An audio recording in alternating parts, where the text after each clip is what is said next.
تفصیلات کے مطابق پنجاب اسمبلی میں حضور صلی اللہ تعالیٰ علیہ وآلہ وسلم کی شان میں گستاخی کرنے والوں کے خلاف مذمتی قرارداد متفقہ طور پر منظور کر لی گئی۔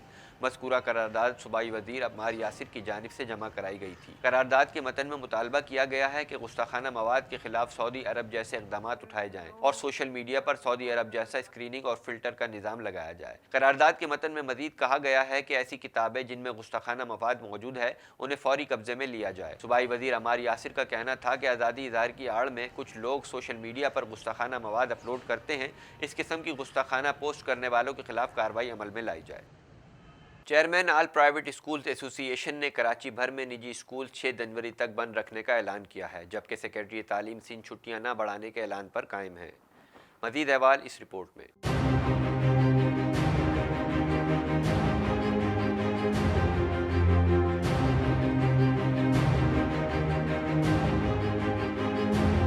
چیئرمین آل پرائیویٹ اسکولز ایسوسی ایشن نے کراچی بھر میں نجی اسکول 6 جنوری تک بند رکھنے کا اعلان کیا ہے، جبکہ سیکرٹری تعلیم سندھ چھٹیاں نہ بڑھانے کے اعلان پر قائم ہے۔ کراچی میں خون جما دینے والی سردی میں سرکاری اور نجی اسکول چھٹیوں کے معاملے میں تقسیم ہو گئے۔ سیکرٹری تعلیم سندھ نے سخت سردی کے باوجود بچوں کی چھٹیاں نہ بڑھانے کا اعلان کیا ہے، جبکہ شہر کی بیشتر نجی اسکولوں نے از خود چھٹیوں میں اضافہ کر دیا ہے۔ کراچی میں سرد موسم کی شدت میں اضافہ ہوا تو 50% سے زائد نجی اسکول 1 جنوری کو بند رہے۔ آل پرائیویٹ اسکولز ایسوسی ایشن کے چیئرمین کے مطابق 6 جنوری تک اسکول بند رکھے جائیں گے، جبکہ کئی اسکولوں کی جانب سے پہلے سے والدین کو چھٹیوں سے متعلق آگاہ کر دیا گیا تھا۔ کچھ بات کر لیتے ہیں موسم کی۔ کراچی میں نئے سال کا پہلا روز سرد ترین رہا اور کم سے کم درجہ حرارت 9 ڈگری سینٹی گریڈ ریکارڈ کیا گیا۔ مزید احوال اس رپورٹ میں۔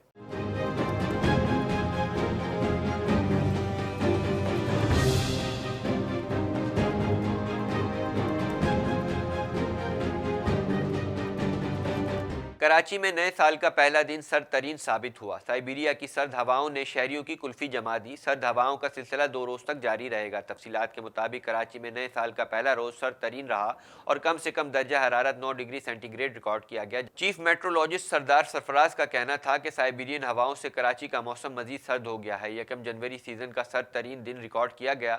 شہر میں 30 سے 35 کلومیٹر فی گھنٹہ رفتار سے ہوا چل رہی ہے اور نمی کا تناسب 55% ہے۔ سردار سرفراز کا کہنا تھا کہ کراچی میں 40 سے 45 کلومیٹر فی گھنٹہ تک تیز ہوا کے جھکڑ متوقع ہیں۔ تیز ہوا کے سبب سردی کی شدت زیادہ محسوس ہو رہی ہے۔ سرد ہواؤں کا سلسلہ 2 روز تک جاری رہے گا اور درجہ حرارت 10 ڈگری سینٹی گریڈ سے نیچے جا سکتا ہے۔ دوسری جانب ملک بھر میں شدید سردی کی لہر جاری ہے۔ بالائی علاقوں میں زندگی منجمد ہو گئی اور پارہ -25 تک گر گیا، جبکہ اسکردو میں درجہ حرارت -21 تک ریکارڈ کیا گیا، جبکہ اسلام آباد میں پارہ نقطہ انجماد کو چھو گیا۔ کوئٹہ میں -3، لاہور اور فیصل آباد میں 2 ڈگری ہو گیا۔ پنجاب، خیبر پختونخوا اور بالائی سندھ میں شدید دھند سے قومی شاہراہ اور موٹر ویز پر سفر انتہائی دشوار ہو گیا ہے۔ محکمہ موسمیات کے مطابق پنجاب کے شہروں لاہور، ملتان، رحیم یار خان اور بالائی سندھ کے شہروں سکر، گھوٹکی، حیدرآباد، جبکہ خیبر پختونخوا کے بعد میدانی اضلاع میں رات اور صبح کے اوقات میں شدید دھند چھائے رہنے کی توقع ہے۔ ملک کے بیشتر علاقوں میں موسم سرد اور خشک، جبکہ بالائی علاقوں میں شدید سرد رہنے کا امکان ہے۔ ملک کے شمال مغربی بلوچستان، بالائی خیبر پختونخوا کے پہاڑی علاقوں، کشمیر اور گلگت بلتستان میں مطلع ابر آلود رہنے کے ساتھ چند مقامات پر ہلکی بارش اور برفباری کا امکان ہے۔ مزید خبریں بھی بولیٹن کا حصہ ہوں گی، مگر اس شارٹ بریک کے بعد۔